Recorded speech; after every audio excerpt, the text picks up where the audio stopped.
नमस्कार दोस्तों, आप सभी का स्वागत है हमारे YouTube channel BCS basic physics में। और आज के इस वीडियो में हम कक्षा 12 जो NCERT की पाठ्य पुस्तक है उसके 5वें चैप्टर चुंबकत्व एवं द्रव्य का एक टॉपिक लेकर चल रहे हैं। और आज का जो हमारा टॉपिक है वो है प्रणालिका का छड़ चुंबक की भांति व्यवहार। कि एक प्रणालिका है वो छड़ चुंबक की भांति व्यवहार करती है, इसको आज के इस वीडियो में हम आपको दिखाएंगे। विद्यार्थियों, हम प्रणालिका के बारे में पढ़ चुके हैं, छड़ चुंबक के बारे में पढ़ चुके हैं। मैं इनके बारे में थोड़ा सा जानकारी आपको दे देता हूं और इनकी तुलना भी थोड़ी सी पहले भी कर देते हैं और एक व्यंजक द्वारा भी हम यहां पर इनकी तुलना करेंगे। सबसे पहले मैं आप लोगों के सामने रखता हूं छड़ चुंबक के अंदर जो चुंबकीय क्षेत्र रेखाएं होती है वो किस तरीके से होती है। देखिए, ये मैंने दिखाई है एक छड़ चुंबक। ये हमने क्या दिखाई है, एक छड़ चुंबक। और इस छड़ चुंबक के अंदर ये उत्तरी ध्रुव है, ये दक्षिणी ध्रुव है। और यहां पर मैं दिखा रहा हूं, ये हमारे पास में है एक प्रणालिका। एक प्रणालिका है जिसकी त्रिज्या इसके लंबाई की तुलना में कम होती है। ये हम जानते हैं, प्रणालिका की विशेषता ही यही होती है कि उसकी लंबाई अधिक और त्रिज्या कम होती है। ये हमने प्रणालिका के अंदर क्या होता है, धारा का फ्लो होता है। विद्युत रुद्ध तांबे के तार एक समान रूप से लिपटे होते हैं। तो ये मैंने दिखाए हैं विद्युत रुद्ध तांबे के तार जो कि इसके ऊपर एक समान रूप से लिपटे हुए हैं, इस तरीके से मौजूद हैं।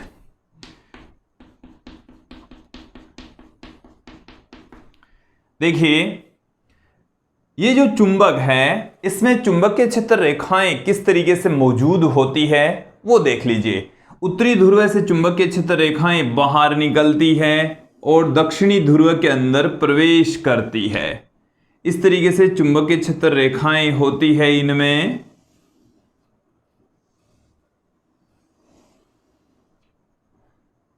इसी प्रकार से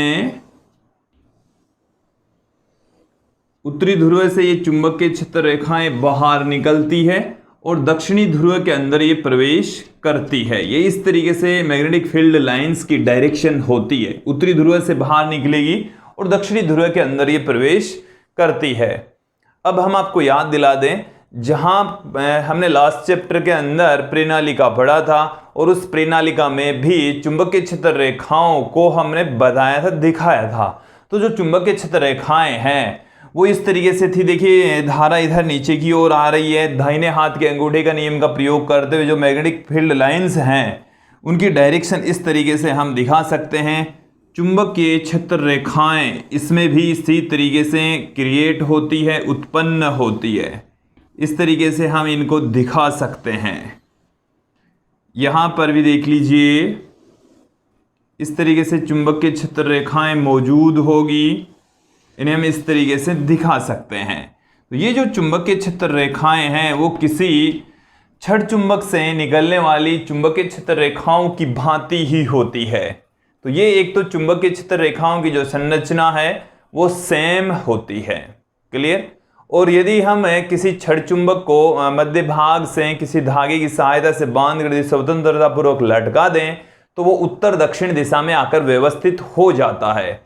यदि हम ठीक उसी प्रकार से ही एक प्रणालिका को यदि मध्य भाग से बांध कर यदि स्वतंत्रता पूर्वक लटका दें तो प्रणालिका भी उत्तर दक्षिण दिशा में आकर व्यवस्थित हो जाती है। उसी प्रकार से ही दो समान ध्रुवों के बीच में प्रतिकर्षण होता है। तो प्रणालिका के अंदर भी दो प्रणालिकाएं लीजिए और यदि उनके उत्तरी जो सिरे होते हैं उनको यदि एक दूसरे के संपर्क में लाते हैं तो उनके मध्य भी प्रतिकर्षण बल काम करता है, समान ध्रुव में आकर्षण बल काम करता है। इसका अर्थ ये हुआ कि जो प्रणालिका है वो सिमिलर छड़ चुंबक की भांति व्यवहार करती है। अब ये तो मैंने कुछ बातें मौखिक बता दी, जो प्रायोगिक रूप से प्राप्त हुई उसके आधार पर बता दी है। अब मैं यहाँ पर एक व्यंजक के आधार पर, एक थ्योरेटिकल पार्ट के आधार पर आप लोगों के सामने बताऊंगा कि कैसे एक प्रणालिका छड़ चुंबक की भांति व्यवहार करती है। लास्ट जो वीडियो है उसमें आपने देखा था छड़ चुंबक की अक्ष और निरक्ष पर चुंबकीय क्षेत्र की तीव्रता। यदि यहां पर हम दोनों ये हमारे पास में क्षण चुंबक की अक्षीय रेखा है। क्षण चुंबक की कौन सी रेखा है? अक्षीय रेखा। और अक्ष के ऊपर जो चुंबकीय क्षेत्र की तीव्रता हमने लास्ट वीडियो में फाइंड आउट की थी, वो याद कीजिए विद्यार्थियों। B बराबर क्या था? μ0/4π 2m/r³। 2m/r³, ये हमने लास्ट वीडियो में देख लिया था। और यदि आपने नहीं देखा वीडियो तो देख लीजिएगा विद्यार्थियों। ये है किसी क्षण चुंबक के अक्ष पर चुंबकीय क्षेत्र की तीव्रता का सूत्र μ0/4π 2m/r³, जहां μ0 निर्वात की चुंबकशीलता, m चुंबकीय ध्रुव आघूर्ण और r है उस क्षण चुंबक के केंद्र से अभिष्ट बिंदु P की दूरी। तो ये जो चुंबकीय क्षेत्र का फॉर्मूला है वो आप लोग ध्यान में रखेंगे। इसी को हम एक प्रणालिका के लिए भी फाइंड आउट यहां पर करने वाले हैं विद्यार्थी, इसको ध्यान रखिए। अब मैं यहां पर ले रहा हूं एक प्रणालिका और उस प्रणालिका की अक्ष पर चुंबकीय क्षेत्र की तीव्रता फाइंड आउट करूंगा और उस चुंबकीय क्षेत्र की तीव्रता का मान इसकी भांति ही आ जाएगा। मतलब एक क्षण चुंबक की अक्ष पर चुंबकीय क्षेत्र की तीव्रता और एक प्रणालिका की अक्ष पर चुंबकीय क्षेत्र की तीव्रता समान होगी। तत्पश्चात हम कह देंगे कि जो प्रणालिका है वो क्षण चुंबक की भांति व्यवहार करती है। तो देखिए यहां पर हम ले रहे हैं, ये हमारे पास में है एक प्रणालिका। ये हमने समझने के लिए इसकी रेडियस थोड़ी सी ज्यादा दिखाई है ताकि हमें आसानी से बेटर तरीके से समझ में आ सके। हमने इसकी लंबाई भी ली है, लंबाई भी हमने आप लोगों के सामने रख दी है। ये इस प्रणालिका की अक्ष है। वायर इसके ऊपर जो लिपटे हुए हैं उसको हमने यहां पर आप लोगों को नहीं दिखाया है। इसका ये है केंद्र O और केंद्र से होकर गुजरने वाली जो रेखा है वो हमने दिखा दी है ये वाली।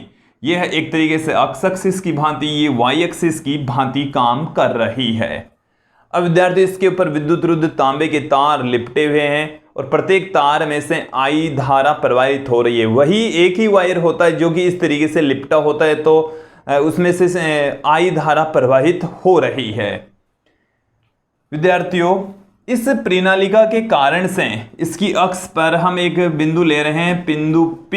इस पर हमें चुंबकीय क्षेत्र की तीव्रता फाइंड आउट करना चाहते हैं और चुंबकीय क्षेत्र की तीव्रता फाइंड आउट करने के लिए हम क्या करेंगे, इस प्रणालिका को बहुत सारे वृत्ताकार अल्पांशों से बना हुआ मान सकते हैं। देखो मैं क्या कह रहा हूं वो ध्यान देना। ये बहुत सारे वृत्ताकार अल्पांशों से निर्मित हम इसको कंसिडर कर सकते हैं। जैसे आप क्या कीजिए, आपके पास में एक चूड़ी है, चूड़ी एक वर्गाकार पार्ट होता है, उस चूड़ी के ऊपर दूसरी चूड़ी रखिए, तीसरी रखिए, चौथी रखिए, एक सिद्ध में आप रखते जाएंगे तो एक बेलन का निर्माण हो जाएगा। किसका निर्माण हो जाएगा? बेलन का निर्माण हो जाएगा। जैसे ये हमारे पास में एक चूड़ी, इसके ऊपर आप दूसरी चूड़ी रख दीजिए, तीसरी रख दीजिए, चौथी रख दीजिए, इस तरीके से आप रखते जाएंगे तो हमारे पास में एक बेलन का निर्माण हो जाएगा। इस तरीके से क्या बन जाएगा, हमारे पास में एक बेलन बन जाएगा विद्यार्थियों। ऐसे क्या बन जाएगा, एक बेलन। तो ये जो प्रणालिका है उसको भी हम क्या मान सकते हैं, ये बहुत सारी वृत्ताकार अल्पांशों से मिलकर बनी हुई है। जो प्रणालिका है वो बहुत सारी वृत्ताकार अल्पांशों से निर्मित मानी जा सकती है। तो हम यहां पर क्या करेंगे, बिंदु P पर चुंबकीय क्षेत्र की तीव्रता ज्ञात करने के लिए इसके ऊपर हम एक वृत्ताकार अल्पांश कंसीडर कर लेंगे और उस वृत्ताकार अल्पांश के कारण से बिंदु P पर चुंबकीय क्षेत्र की तीव्रता देख लेंगे। फिर संपूर्ण प्रणालिका के कारण से बिंदु P पर चुंबकीय क्षेत्र की तीव्रता देख लेंगे। तो देखिए मैं यहां पर कंसीडर कर लेता हूं कि हमारे पास में एक dx चौड़ाई का वृत्ताकार अल्पांश है। ये इस तरीके से dx चौड़ाई है इसकी, और इसकी चौड़ाई कितनी है, अल्पांश की चौड़ाई है dx, और ये यहां से अक्ष दूरी पर है। कितनी दूरी पर है, अक्ष दूरी पर मौजूद है। इसके केंद्र O से, ये इसका केंद्र O है और इसके केंद्र O से स्मॉल r दूरी पर ये बिंदु P स्थित है। हम इस प्रणालिका की जो लंबाई है वो 2l कंसीडर कर लेते हैं। प्रणालिका की लंबाई हमने कितनी मान ली है, 2l मान ली है। तो इसके केंद्र से जो लंबाई है वो है दोनों सिरों की L और L। लंबाई कितनी है? L और L इसकी लंबाई होगी। विद्यार्थी एक बार इस डायग्राम को आप लोग अच्छे से समझ लेंगे कि ये जो प्रणालिका है इसकी रेडियस हम a कंसीडर कर लेते हैं। इसकी रेडियस कितनी है? a है, इसका केंद्र O है, इस प्रणालिका की लंबाई 2L है, इसमें से बहने वाली धारा हम I कंसीडर कर लेंगे। कितनी मान लेंगे? I। और इसके केंद्र O से स्मॉल r दूरी पर बिंदु P स्थित है, जिस पर हमारे को चुंबकीय क्षेत्र की तीव्रता ज्ञात करनी है, फाइंड आउट करनी है। इस अल्पांश के कारण से चुंबकीय क्षेत्र की तीव्रता निकाल लेंगे, फिर पूरी प्रणालिका के कारण से चुंबकीय क्षेत्र की तीव्रता निकाल लेंगे। तो देखो कैसे फाइंड आउट करेंगे। जो कुछ चीजें हमने यहां पर मानी है वो मैं यहां पर आप लोगों के सामने रख देता हूं, पुट कर देता हूं। तो देखिए कौन कौन सी चीजें हमने मानी कि मान लिया हमने 2L लंबाई तो कितनी है? 2L व A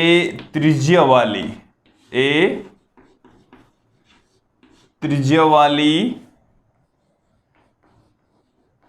कोई प्रणालिका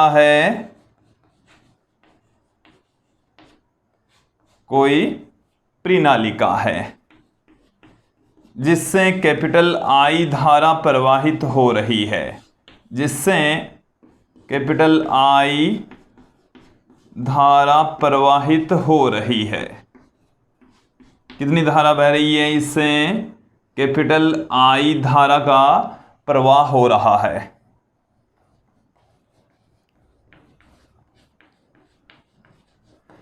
कितनी धारा बह रही है विद्यार्थियों? कैपिटल I धारा बह रही है। प्रणालिका के केंद्र से स्मॉल r दूरी पर बिंदु P स्थित है, जो कि इसकी अक्ष पर ही है। प्रणालिका के केंद्र से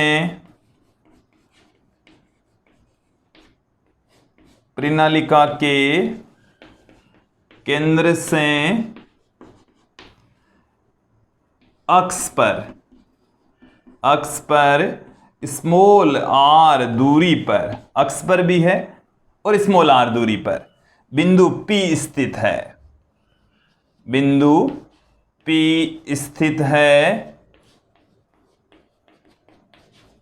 जिस पर चुंबकीय क्षेत्र की तीव्रता ज्ञात करनी है। चुंबकीय क्षेत्र की तीव्रता ज्ञात करनी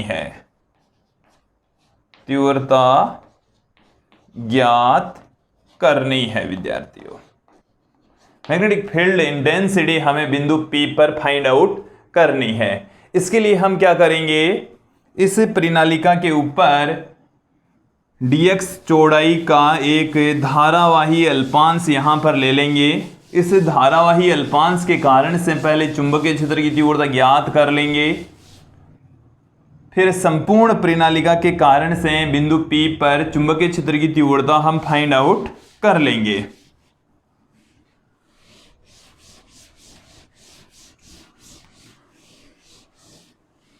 देखिए विद्यार्थियों, हम आपको बता दें, हमने एक व्यंजक पढ़ा था कि धारावाही वृत्ताकार कुंडली की अक्ष पर चुंबकीय क्षेत्र की तीव्रता।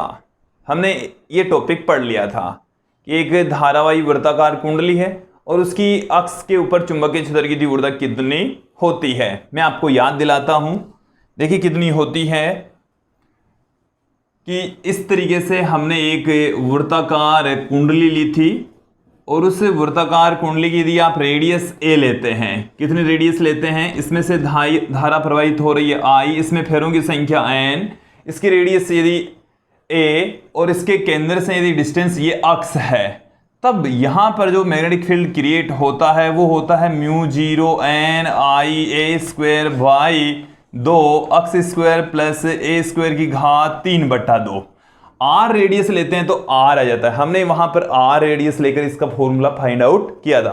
आप लोग ये ध्यान रखेंगे कि जो किसी धारावाही वृत्ताकार कुंडली के कारण जो मैग्नेटिक फील्ड क्रिएट होती है μ0 n I a स्क्वायर, मतलब a यहां पर रेडियस है, बटे में 2 अक्स स्क्वायर प्लस ए स्क्वायर, अक्स यहां से अक्स एक्सिस दिशा में डिस्टेंस है, ए उसकी रेडियस है, अक्स स्क्वायर प्लस ए स्क्वायर की घात 3/2 ये फॉर्मूला होता है।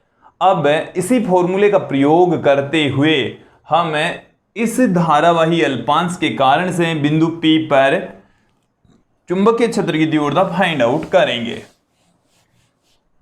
विद्यार्थियों, आप इस टॉपिक पर अच्छे से ध्यान लगाए रखिए, समझ में आ जाएगा। देखिए,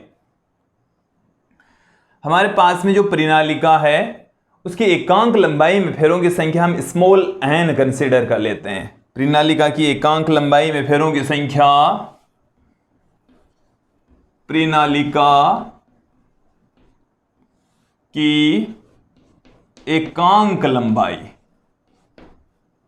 एकांक लंबाई में फेरों की संख्या, फेरों की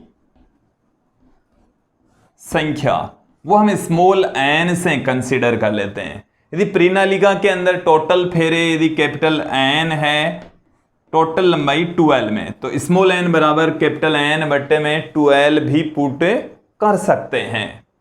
अब देखिए, इस धारावाही अल्पांश के कारण से, देखिए धारावाही वृत्ताकार जो अल्पांश है उसकी वजह से बिंदु P पर हम चुंबकीय क्षेत्र की तीव्रता देख लेते हैं, और अभी मैंने जो फॉर्मूला बताया उसी के अनुरूप हम यहां पर फॉर्मूला लेंगे। ये इस फॉर्मूले का हम प्रयोग करेंगे, μ0 n I a square by, यहां से आप देखेंगे 2 अक्स स्क्वायर प्लस ए स्क्वायर की घात 3/2। ये फॉर्मूला हम पहले पढ़ चुके हैं, इस फॉर्मूले का प्रयोग करेंगे। अब देखो तो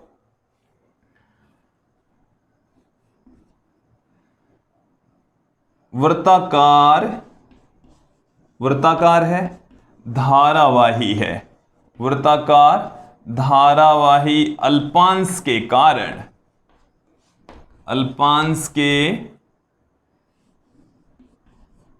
कारण बिंदु P पर चुंबकीय क्षेत्र की तीव्रता, एक वृत्ताकार है, धारावाही है, और उस धारावाही अल्पांश के कारण से बिंदु P पर हम मैग्नेटिक फील्ड इंटेंसिटी उसी फॉर्मूले के अकॉर्डिंग, देखिए पूरी परिनालिका के कारण से जो चुंबकीय क्षेत्र की तीव्रता होगी उसे हम B से लिखेंगे, और इस धारावाही अल्पांश के कारण से जो चुंबकीय क्षेत्र की तीव्रता होगी उसको हम dB से लिखेंगे। किससे पुट किया जाएगा? dB। देखो ये जो dB है इसका मान किसके तुल्य होगा? μ0, μ0। फिर n है इसमें फेरों की संख्या, n इसमें क्या है? फेरों की संख्या। तो इसे dx चौड़ाई के अंदर फेरों की संख्या कितनी आ जाएगी? फेरों की संख्या बराबर क्या लिख सकते हैं? फेरों की संख्या बराबर एकांक लंबाई में फेरों की संख्या इनटू लंबाई। तो एकांक लंबाई में फेरों की संख्या तो वो तो हो गई स्मॉल n, और इसकी लंबाई कितनी है? इस अल्पांश की लंबाई है dx, मतलब चौड़ाई इसकी। तो इस कैपिटल n के स्थान पर आ गया n into dx, n into dx, ये आ गया अल्पांश में फेरों की संख्या। फिर है इसमें से प्रवाहित धारा जो कि I है, इसकी रेडियस a, तो a स्क्वायर आ गया। फिर बट्टे में हमारे पास में है 2। अब देखिए अक्स स्क्वायर प्लस ए स्क्वायर, तो ए स्क्वायर चलिए अक्स स्क्वायर की वैल्यू, अक्स का मतलब होता है यहां पर इस फॉर्मूले में अक्स जो डिस्टेंस थी वो उसके केंद्र से अभिष्ट बिंदु P के बीच की डिस्टेंस थी। तो यहां पर इसके केंद्र से यहां तक की जो डिस्टेंस है ना वो अक्स होती है। तो यहां से यहां तक की डिस्टेंस तो है r, यहां से यहां तक की डिस्टेंस है x, तो यहां से यहां तक की डिस्टेंस कितनी बच गई है? ये डिस्टेंस रह गई है आपके पास में r माइनस x, तो ये वाली डिस्टेंस है एक्चुअल में r माइनस x का होल स्क्वायर आ जाएगा यहां पर। तो r माइनस x का होल स्क्वायर, फिर प्लस में a स्क्वायर, प्लस में a स्क्वायर, और इसकी घात कितनी है? 3/2 है। तो विद्यार्थियों इसे आप समझ लीजिए, ये हमारे पास में आ चुका है वृत्ताकार धारावाही अल्पांश के कारण से बिंदु P पर चुंबकीय क्षेत्र की तीव्रता। यदि ये समझ में आ गया तो सारा समझ में आ गया, फिर आगे कोई दिक्कत ही नहीं है। अब देखिए विद्यार्थियों, ये जो ब्रैकेट है हमने R square R minus X का whole square plus A square की घात 3/2 आप लोगों के सामने रखी है। इस ब्रैकेट को मैं यहां पर सोल्व कर रहा हूं। देखो कैसे कि ये जो आर है, आप लोग देख रहे हैं आर यहां से लेकर यहां तक की डिस्टेंस, अक्स ये है, तो अक्स का मान छोटा, आर का मान क्या है, बड़ा। अक्स का मान छोटा, आर का मान बड़ा, इसलिए आर की तुलना में अक्स को हम नगण्य मानकर छोड़ देंगे। तो आर माइनस अक्स का जो होल स्क्वायर है इसको हम लगभग आर स्क्वायर लिख सकते हैं। इसको लगभग किसके इक्वल लिखा जा सकता है, आर स्क्वायर के इक्वल लिखा जा सकता है। क्यों, मैंने रीजन बता दिया है कि आर की तुलना में अक्स छोटा होने के कारण से अक्स को नगण्य मानने पर। तो अब देखिए यहां से आर माइनस अक्स का whole square plus A square. अब देखिए इसे हम क्या लिख सकते हैं, लगभग इसको लिखा जा सकता है R square plus A square, R square plus A square. चलिए मैं इसकी घात एक बार यहां पर नहीं लिख रहा। अब देखो विद्यार्थियों, एक बार फिर से समझो कि जो आर स्क्वायर है वो भी ए स्क्वायर की तुलना में बड़ा है। मतलब यहां पर आर है वो बड़ा है ए की तुलना में, ए यहां पर इतना आर बड़ा, तो आर स्क्वायर ए स्क्वायर की तुलना में काफी बड़ा हो जाएगा। देखो मैं समझाता हूं आप लोगों को, आर है वो बड़ा है ए से, तो आर स्क्वायर है वो ए स्क्वायर से काफी बड़ा हो जाएगा, इसलिए ए स्क्वायर को आर स्क्वायर की तुलना में नगण्य मानकर छोड़ देंगे। तो लगभग इसका मान आ गया आर स्क्वायर के बराबर। इसका मान किसके बराबर आ गया, आर स्क्वायर के बराबर आ गया है।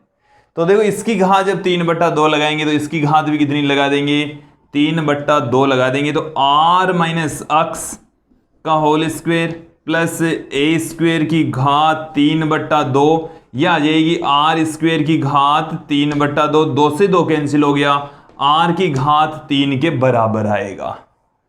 तो आर माइनस एक्स का whole square plus A square की घात 3/2 आर क्यूब के तुल्य होगी। किसकी इक्वल होगी, आर क्यूब के इक्वल होगी।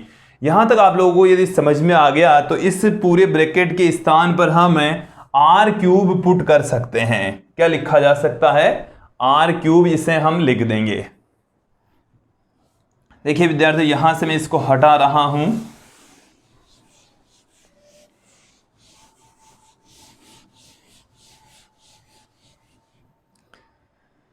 यहां से अब देखो तो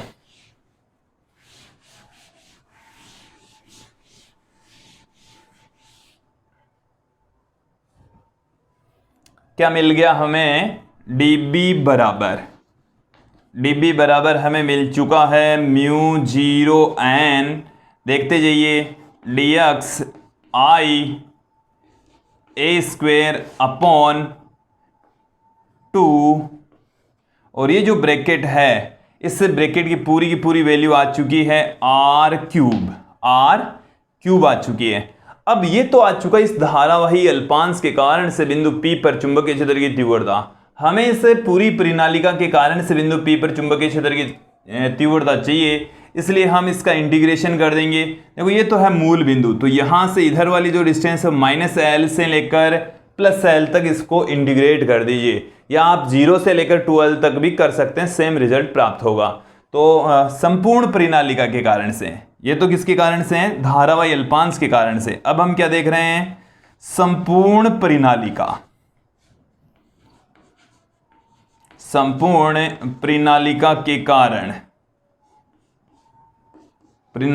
के कारण बिंदु P पर चुंबकीय क्षेत्र की तीव्रता। तो देखिए संपूर्ण परिनालिका के कारण से हम इसको इंटीग्रेट कर देंगे और डी दोनों तरफ से इंटीग्रेशन कर देंगे। तो dB का इंटीग्रेशन तो क्या आ गया, B आ गया, और इंटीग्रेशन हम -L से लेकर +L तक कर रहे हैं। हमारे पास में है mu 0n dx i a square by R cube. जो यहाँ पर जो इंटीग्रेशन है वो अक्स के रेस्पेक्ट हो रहा है, तो बाकी जो राशियाँ इंटीग्रेशन पर डिपेंड नहीं करती उसको हम इनसे बाहर रख देंगे। तो देखिए क्या रह जाएगा अंदर, बाहर तो क्या आ गया, म्यू 0n आई ए स्क्वायर, म्यू जीरो आ गया बाहर, एन आ गया, आई आ गया, ए स्क्वायर, डी एक्स अंदर आ गया, आर क्यूब भी बाहर आ जाएगा। ये इंटीग्रेशन माइनस एल से प्लस एल तक डी एक्स रह गया। इस डी एक्स का इंटीग्रेशन हो गया अक्स, इसका इंटीग्रेशन क्या हो गया, अक्स हो गया है। फिर हम इसमें लिमिट पुट कर देंगे। विद्यार्थी यहां से मैं अब इसको हटा रहा हूं।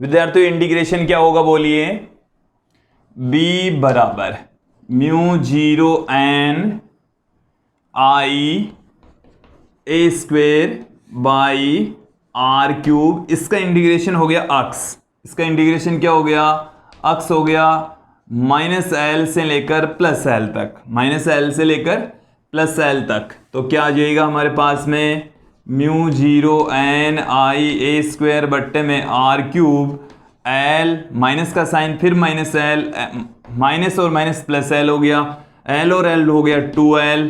तो mu zero N I A square into 2l बट्टे में आ गया आर क्यूब, बट्टे में आर क्यूब हमारे पास में आ चुका है। विद्यार्थी यहां तक आप लोगों को समझ में आ जाना चाहिए, यहां तक समझ में आ गया।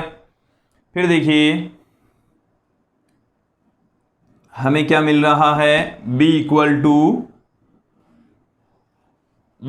टू म्यू जीरो, देखिए I A square N into 2l, N यहां पर है एकांक लंबाई में फेरों की संख्या, 2l है कुल लंबाई, तो n इंटू 2l हो जाएगा कैपिटल एन, कैपिटल एन हमारे पास में आ जाएगा। क्या आ गया हमारे पास में, कैपिटल एन। तो इसे मैं लिख देता हूं यहां पर, कैपिटल एन है स्मॉल एन इंटू 2l के equal, small N into 2l के इक्वल हमारे पास में ये है। अब देखिए b इक्वल टू हमें क्या मिल रहा है, म्यू जीरो एन यहां पर हमारे पास में आ गया, आई आ गया, एन आई ए यहां पर होता है अनुप्रस्थ काट का क्षेत्रफल। तो अनुप्रस्थ काट का जो क्षेत्रफल है विद्यार्थियों वो होगा पाई ए स्क्वायर। तो पाई से हम यहां पर इसको मल्टीप्लाई कर देंगे, पाई से यहां पर इसको हम मल्टीप्लाई कर देंगे। विद्यार्थी यहाँ पर हमारे पास में ये एक 2b था जो हमने यहाँ पर थोड़ा सा मिस कर दिया। मैं एक बार फिर से इस 2 को पुट कर देता हूँ, आपने भी देख लिया होगा, ये 2 हमने छोड़ दिया यहाँ तक, तो मैंने 2 लगा दिया है। विद्यार्थियों समझ में तो आ गया ना, 2 कहाँ हमने यहाँ पर छोड़ दिया था, तो यहाँ पर भी लगाया है, यहाँ पर भी लगाया है, और ये इधर भी, इधर भी, इधर भी, इधर भी, इधर भी। समझ आ गया। और कई विद्यार्थियों के तो मन में भी चल रहा होगा कि ये 2 छोड़ दिया, अब हमने लगा दिया है, एक साथ ही लगा दिया सभी टर्म्स में। क्लियर। देखिए हमें तो लगाना पड़ता ना, हमें तो पता चल गया था, लास्ट रिजल्ट है वो सही नहीं आ रहा था तो पता चल गया देखते ही। और विद्यार्थी जब आप प्रैक्टिस करेंगे, एक बार इसको डेरिवेशन को सोल्व कर लेंगे, 2 बार सोल्व कर लेंगे, फिर आपको भी पता लगने लग जाएगा जब लास्ट में आप पहुंच रहे होंगे कि कहीं ना कहीं हमने गलती कर दी है, लास्ट रिजल्ट सही नहीं आ रहा। ऐसे मुझे पता है लास्ट रिजल्ट क्या आना चाहिए, इसलिए मुझे गलती का पता चल गया है। अब यदि आप देखेंगे तो पता लग गया यहाँ से 2 हट गया था। चलिए गलती हमने सुधार ली है। मैंने इस इक्वेशन के अंदर क्या किया, पाई से ऊपर नीचे मल्टीप्लाई किया और पाई इंटू ए स्क्वायर, ये इसका अनुप्रस्थ काट क्षेत्रफल हो गया जिसे हम ए से पुट कर देंगे। तो देखिए यहां पर एन आई ए आ जाएगा। चलिए b equal to mu zero upon 4 pi, mu zero upon 4 pi. इसका मतलब देखो यहाँ 2 था, यहाँ पर मैंने 4 लिखा, तो यहाँ पर मैंने 2 से मल्टीप्लाई कर दिया ऊपर नीचे।